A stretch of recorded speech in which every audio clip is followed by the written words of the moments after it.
كافة فلولا نفر من كل فرقة منهم طائفة ليتفقهوا في الدين ولينذروا قومهم إذا رجعوا إليهم لعلهم يحذرون صدق الله العظيم.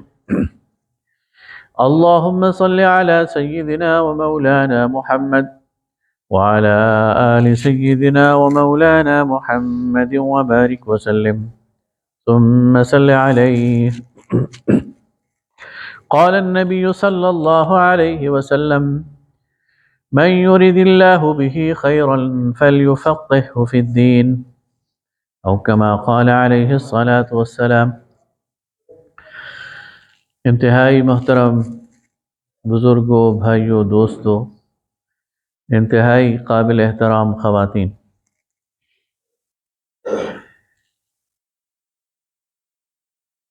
جمعہ کا یہ موقع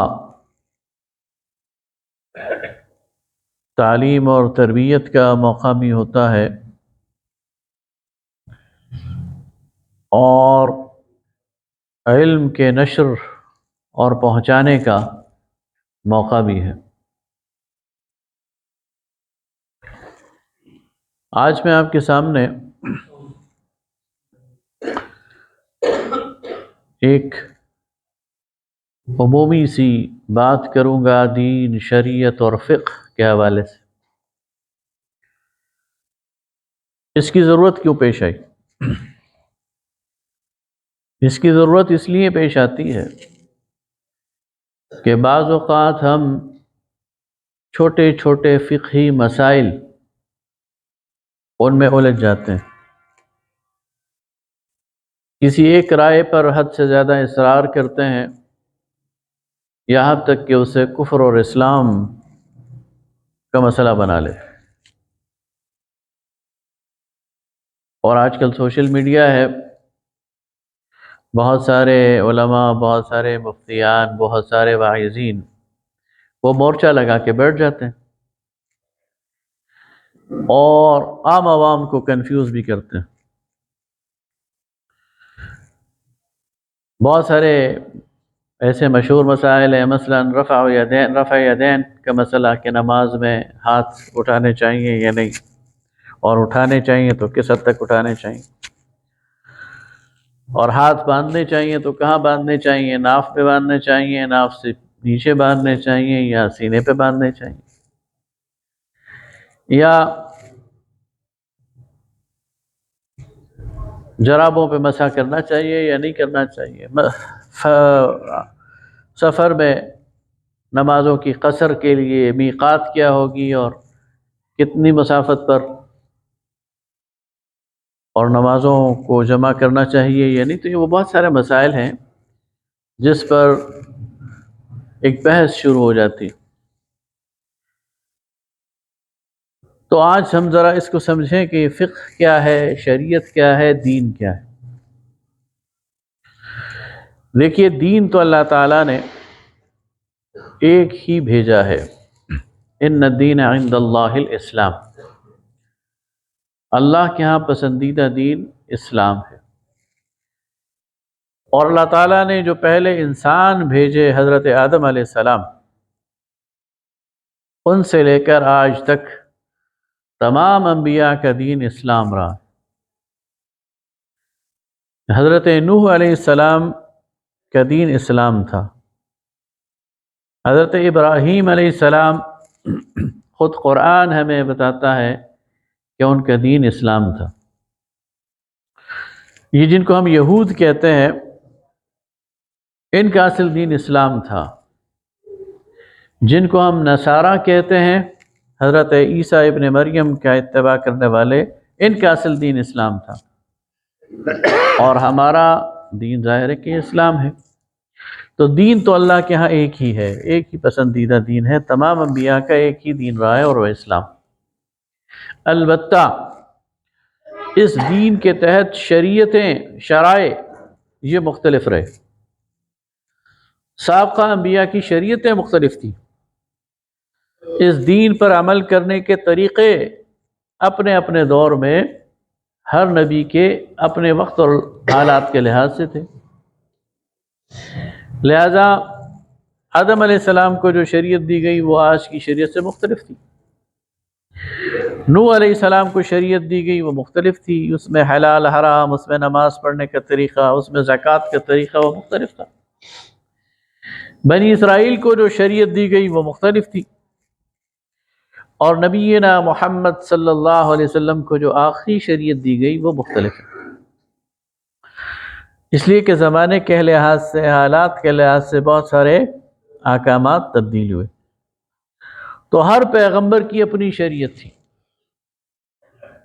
اور نبی صلی اللہ علیہ وسلم کے آنے کے بعد وہ ساری سابقہ شریعتیں منسوخ ہو گئیں، اور اب ایک ہی شریعت باقی ہے، اور وہ ہے محمد الرسول اللہ صلی اللہ علیہ وسلم کی شریعت۔ اس شریعت میں جو مجاز اتھارٹی ہے، جو شارع ہے، وہ اللہ کی ذات ہے اور اللہ کے رسول صلی اللہ علیہ وسلم ہے۔ شارع کا مطلب یہ ہے حکم دینے والا۔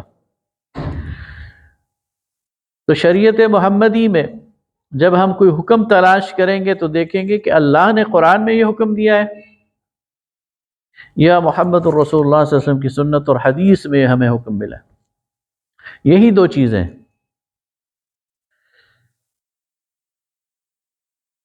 اللہ اپنا کوئی حکم منسوخ کر سکتا ہے، اللہ کسی چیز کو حلال قرار دے سکتا ہے، وہ قادر مطلق ہے، اللہ کسی چیز کو حرام قرار دے سکتا ہے، اور اسے کسی کو پوچھنے کا یارہ نہیں ہے۔ اور اللہ کے رسول صلی اللہ علیہ وسلم بھی اللہ کے حکم سے کسی چیز کو حلال قرار دے سکتے ہیں، کسی چیز کو حرام قرار دے سکتے ہیں۔ تو شریعت تو محمد الرسول اللہ صلی اللہ علیہ وسلم پر ختم ہو گئی۔ یہ فقہ کیا چیز ہے؟ یہ فقہ اس شریعت کو سمجھنے کی کوشش ہے، اور یہ خود اللہ نے حکم دیا ہمیں قرآن پاک میں سورہ توبہ میں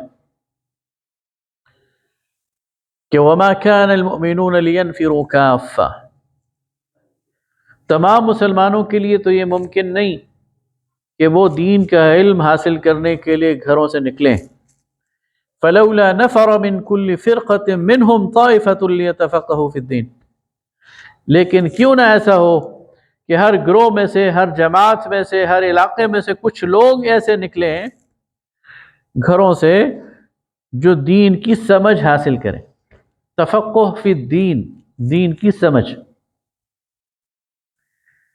اسی کو نبی کریم صلی اللہ علیہ وسلم نے فرمایا من یرد اللہ بہ خیرا فلیفقہہ فی الدین، اللہ جس سے بھلائی کا ارادہ کرتا ہے اسے دین کی سمجھ عطا کرتا ہے۔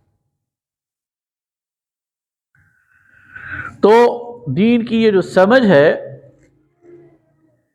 یہ اللہ تعالیٰ اپنے چنیدہ بندوں کو دیتا ہے، اور ان بندوں کو دیتا ہے جو اس کے لیے کوشش کرتے ہیں، جو اس کے لیے سفر کرتے ہیں، جو اس کے لیے گھر سے باہر نکلتے ہیں، جو محنت کرتے ہیں، جو اپنی زندگیاں اس کے لیے وقف کر دیتے ہیں۔ تو جو فقہا ہیں وہ دراصل دین کو سمجھنے والے ہیں، دین کے علماء ہیں، لیکن یاد رکھیے کہ یہ فقہا دین میں کوئی اضافہ نہیں کر سکتے، کوئی کمی نہیں کر سکتے۔ یہ شارع نہیں ہے، یہ اپنی طرف سے کسی چیز کو حلال نہیں کر سکتے، یہ اپنی طرف سے کسی چیز کو حرام نہیں قرار دے سکتے۔ حلال اور حرام کے اختیار اللہ کے پاس ہے اور اس کے رسول صلی اللہ علیہ وسلم کے پاس۔ یہ تلاش کریں گے اللہ کا حکم، اور یہ تلاش کریں گے اللہ کے رسول صلی اللہ علیہ وسلم کا حکم، اور وہ بتائیں گے کہ اللہ کا حکم یہ ہے اور اللہ کے رسول کا حکم یہ ہے۔ تو اس کا مطلب یہ ہوا کہ جو فقہ ہے یہ ایک انسانی کاوش ہے، انسانی کوشش ہے شریعت کو سمجھنے کی۔ تو جب یہ انسانی کاوش ہے اور انسانی کوشش ہے تو پہلی چیز تو اس میں یہ ہے کہ اس میں غلطی کا امکان ہے۔ فقیہ غلطی کر سکتا ہے۔ امام شافعی بہت مشہور فقیہ گزرے ہیں، ان کا قول ہے کہ میں اپنی رائے کو درست سمجھتا ہوں لیکن اس میں غلطی کا امکان تسلیم کرتا ہوں، میں غلط بھی کر سکتا ہوں، اس لیے کہ پیغمبر معصوم عن الخطا ہے، ان کے علاوہ کوئی اور معصوم عن الخطا نہیں۔ اور امام شافعی فرماتے ہیں کہ میں اپنے مخالف فقیہ کی رائے کو غلط سمجھتا ہوں لیکن اس کے درست ہونے کا امکان تسلیم کرتا ہوں، وہ ٹھیک بھی ہو سکتی۔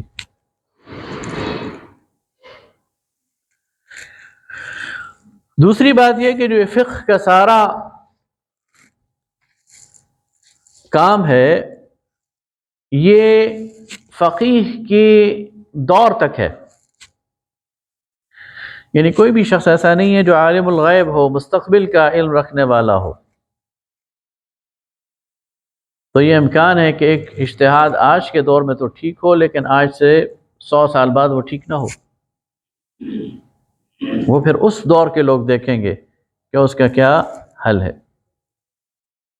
صحابہ کرام رضوان اللہ تعالی علیہم اجمعین مرتبہ صحابیت میں تو سب مشترک ہیں لیکن سارے صحابہ فقہا نہیں تھے۔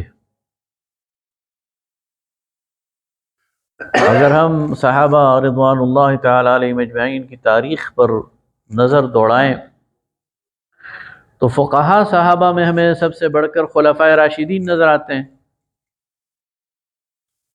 حضرت ابوبکر، حضرت عمر، حضرت عثمان، حضرت علی رضوان اللہ تعالی علیہم اجمعین، اور ان میں بھی سب سے بڑھ کر حضرت علی فقیہ تھے، اس لیے ان چاروں کو بھی اگر کوئی مسئلہ پڑتا تھا تو حضرت علی رضی اللہ تعالیٰ عنہ سے رجوع کرتے تھے۔ حضرت عمر اپنے دور میں حضرت علی رضی اللہ تعالیٰ عنہ سے بعض فقہی معاملات میں رجوع فرماتے تھے۔ پھر حضرت عمر خود بہت بڑے فقیہ تھے اور بڑے فقہی اجتہادات کیے انہوں نے، اور آج تک وہ ریلیونٹ۔ پھر حضرت عبداللہ ابن مسعود رضی اللہ تعالیٰ عنہ بہت بڑے فقیہ صحابی ہیں، رسول اللہ صلی اللہ علیہ وسلم کے ساتھ بہت وقت گزارا، مہاجر صحابی ہیں، اولین اسلام لانے والوں میں ہیں، اور پھر بہت عرصہ وہ کوفہ میں رہے۔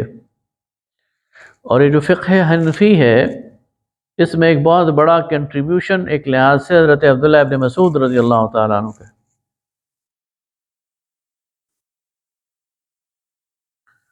ام المومنین حضرت عائشہ صدیقہ طاہرہ طیبہ رضی اللہ تعالی عنہا فقیہ صحابیہ تھیں، اور صحابہ کرام کو کوئی مسئلہ پڑھتا، کوئی سوال پوچھنا ہوتا تو وہ ان سے پوچھتے تھے، اور واقعی ان کی جو فقہی آراء ہیں وہ بہت کلاسیکل ہیں، اور ان کا جو فقہی کنٹریبیوشن ہے وہ بہت زیادہ ہے، خاص طور پر نبی صلی اللہ علیہ وسلم کی جو نجی زندگی ہے اس کے حوالے سے جو مسائل ہیں ان پر ہمیں یہ حکمت نظر آتی ہے کہ اللہ تعالیٰ نے ان کو کیوں منتخب کیا اپنے نبی کے گھر کے لیے۔ ان کی وجہ سے ایک پورا شعبہ آج ہماری آنکھوں کے سامنے بالکل واضح ہے، وہ نبی صلی اللہ علیہ وسلم کی گھر کی زندگی ہے، اور اس میں بالکل فقہی طور پر واضح ان کا جو انالیسز ہے وہ ہمارے سامنے نظر آتا ہے۔ حضرت ابی بن کعب رضی اللہ تعالیٰ عنہ بہت بڑے فقیہ صحابی تھے، حضرت عمر رضی اللہ تعالیٰ عنہ ان سے مشورہ لیا کرتے تھے۔ یہ جو تراویح میں ہم قرآن پڑھتے ہیں تو حضرت عمر نے اپنے دور میں جب تراویح پر مسلمانوں کو جمع کیا تو حضرت ابی بن کعب کو امام بنایا۔ حضرت معاذ بن جبل رضی اللہ تعالیٰ عنہ فقیہ صحابی تھے، نبی صلی اللہ علیہ وسلم نے انہیں یمن کا گورنر بنا کر بھیجا، اور بھیجتے ہوئے فرمایا معاذ تمہارے سامنے معاملات آئیں گے تو تم کیسے فیصلے کرو گے؟ تو حضرت معاذ نے فرمایا کہ یا رسول اللہ میں اللہ کی کتاب کے مطابق فیصلہ کروں گا۔ آپ نے فرمایا اچھا اگر اللہ کی کتاب میں وہ مسئلہ نہ پاؤ پھر کیا کرو گے؟ تو حضرت معاذ نے فرمایا یا رسول اللہ میں آپ کی سنت کو دیکھوں گا۔ آپ نے فرمایا اچھا اے معاذ، اگر کوئی ایسا مسئلہ آ جائے جو میری سنت میں بھی نہ ہو پھر کیا کرو گے؟ تو حضرت معاذ ابن جبل نے فرمایا یا رسول اللہ پھر میں اپنی رائے سے اجتہاد کروں گا اور اس میں کوئی کمی نہیں چھوڑوں گا، خوب محنت کر کے غور اور فکر کر کے کسی رائے تک پہنچوں گا۔ تو آپ صلی اللہ علیہ وسلم نے انہیں شاباش دی اور ان کے لیے دعا کی اور فرمایا کہ تم ٹھیک راستے پر۔ تو فقیہ صحابی تھے حضرت معاذ ابن جبل رضی اللہ تعالی۔ حضرت عبداللہ ابن عباس رضی اللہ تعالیٰ عنہ حبر هذه الامہ، اس امت کے سب سے بڑے عالم اور قرآن کے بڑے مفسر، اگرچہ نبی صلی اللہ علیہ وسلم کی زندگی میں آپ بچپن میں تھے، 11-12 سال آپ کی عمر تھی، لیکن حضرت عمر رضی اللہ تعالیٰ عنہ آپ کو بہت اہمیت دیتے تھے اور کبار صحابہ کے ساتھ آپ کو بٹھاتے تھے۔ تو شیوخ صحابہ جو بڑے صحابہ تھے انہوں نے ایک دفعہ حضرت عمر رضی اللہ تعالیٰ عنہ سے اس کا سبب پوچھا کہ آپ اس بچے کو ہمارے ساتھ کیوں بٹھاتے ہیں؟ تو حضرت عمر رضی اللہ تعالیٰ عنہ نے امتحان لیا اور کہا کہ یہ جو سورہ نصر ہے اذا جاء نصر اللہ والفتح، اس کا کیا مطلب ہے؟ تو صحابہ نے کہا یہ اللہ تعالیٰ کی طرف سے فتح کی خوشخبری ہے۔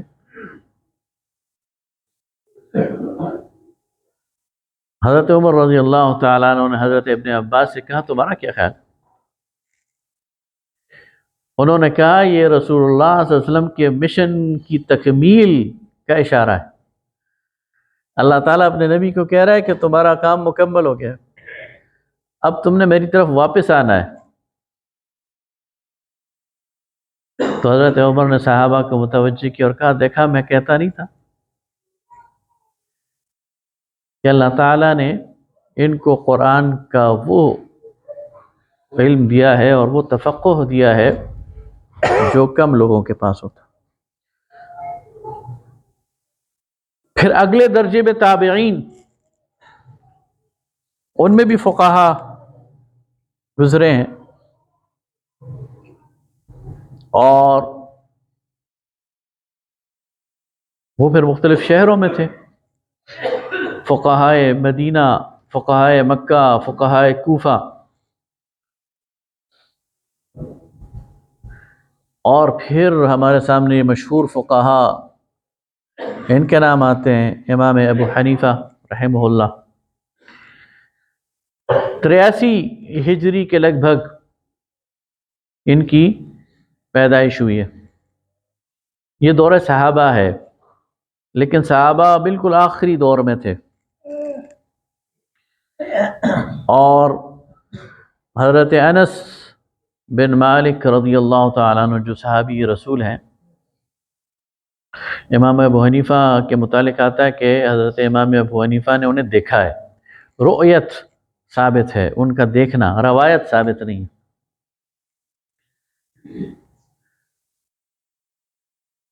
امام ابو حنیفہ نعمان بن ثابت کوفہ میں تھے، اور کوفہ میں حضرت علی اور حضرت ابن مسعود رضی اللہ تعالیٰ عنہم اجمعین، ان کا جو علمی توراث ہے وہ ایک لحاظ سے پھر حضرت امام ابو حنیفہ تک آیا۔ پھر دوسرے امام، امام مدینہ امام مالک رحمہ اللہ جو 93 ہجری میں پیدا ہوئے،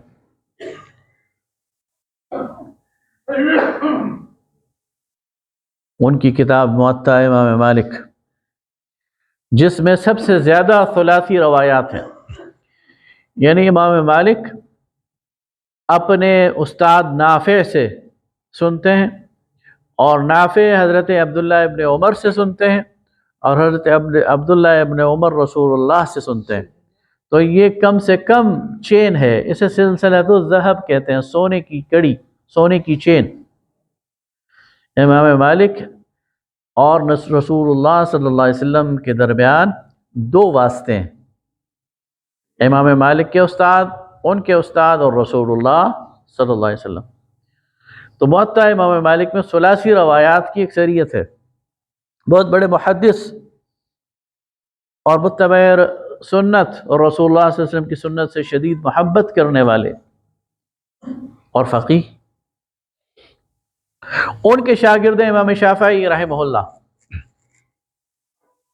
جو بنیادی طور پر مکہ کے باسی تھے، پھر علم حاصل کرنے کے لیے امام مالک کے پاس گئے، پھر وہاں سے بغداد گئے امام احمد بن حنبل کے ساتھ ملاقات کے لیے، پھر وہاں سے مصر تشریف لے گئے اور ان کی وفات مصر میں ہے، اور پھر چوتھے امام ہے امام احمد بن حنبل رحمہ اللہ۔ امام احمد بن حنبل کا ایک تو حدیث کا کام ہے، دوسرا ان کا فقہی کام ہے، اور تیسرا ان کا ایک مجاہدانہ رول ہے۔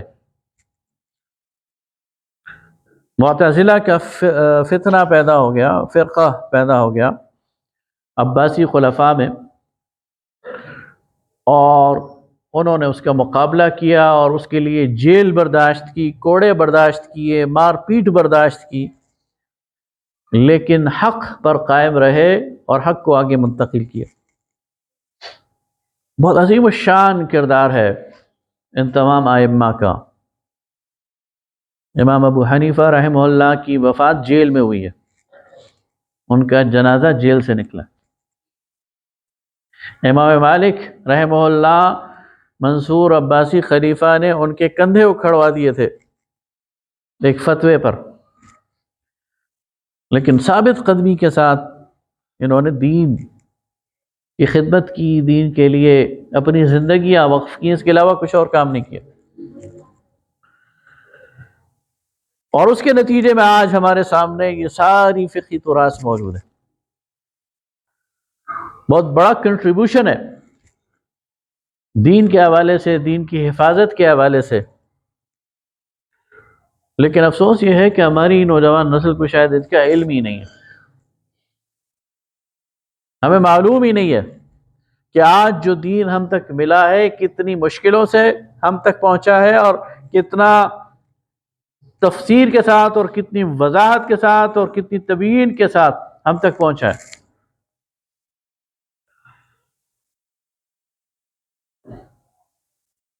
امام ابو حنیفہ رحمہ اللہ کے دو شاگرد تھے، امام ابو یوسف اور امام محمد الشیبانی۔ انہوں نے اس کو اور مزید آگے بڑھایا، اور پھر اس کے بعد فقہا کے ایک سلسلہ شروع ہو گیا جو آج تک قائم ہے اور قیامت تک رہے گا۔ لہذا یہ جو فقہی تراث ہے، یہ جو فقہی ہمارا ذخیرہ ہے، یہ بڑا قیمتی ہے، بڑا اہم ہے،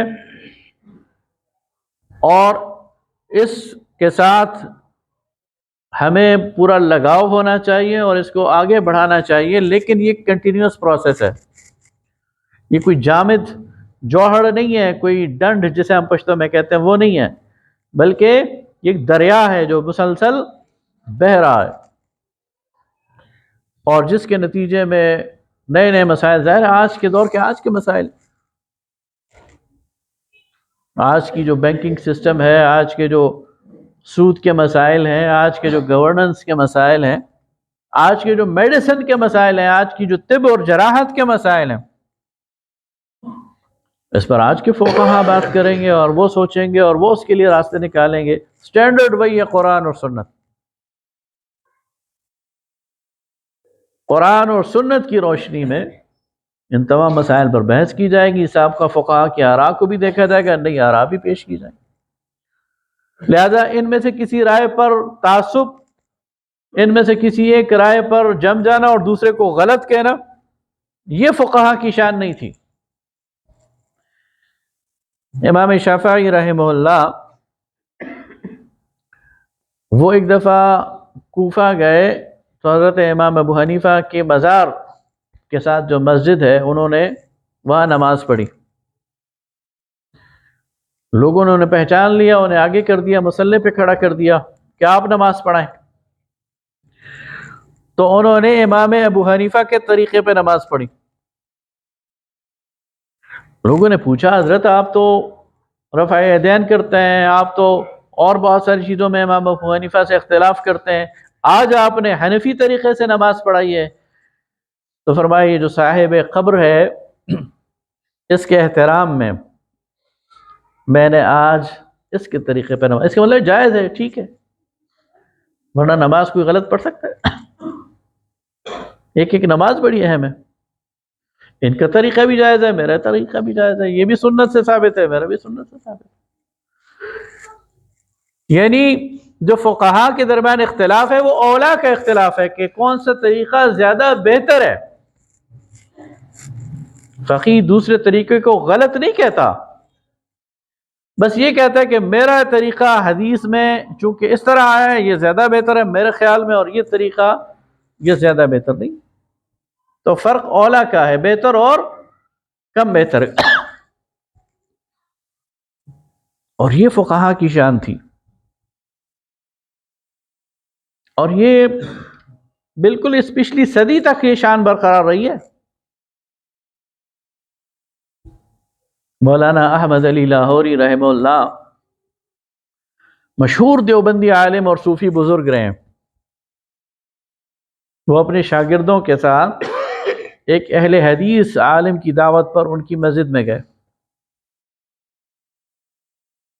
تو اپنے شاگردوں کو سمجھایا کہ دیکھو ہم جا رہے ہیں اہل حدیثوں کے ہاں، اور وہ آمین بالجہر کہتے ہیں. امام جب ولضالین کہتا ہے تو پیچھے سے آمین اونچی آواز سے کہتے ہیں، اور ہم نہیں کہتے. تو چونکہ ہم اہل حدیث مسجد میں جا رہے ہیں اس لیے تم نے بھی آمین بالجہر کہنی ہے.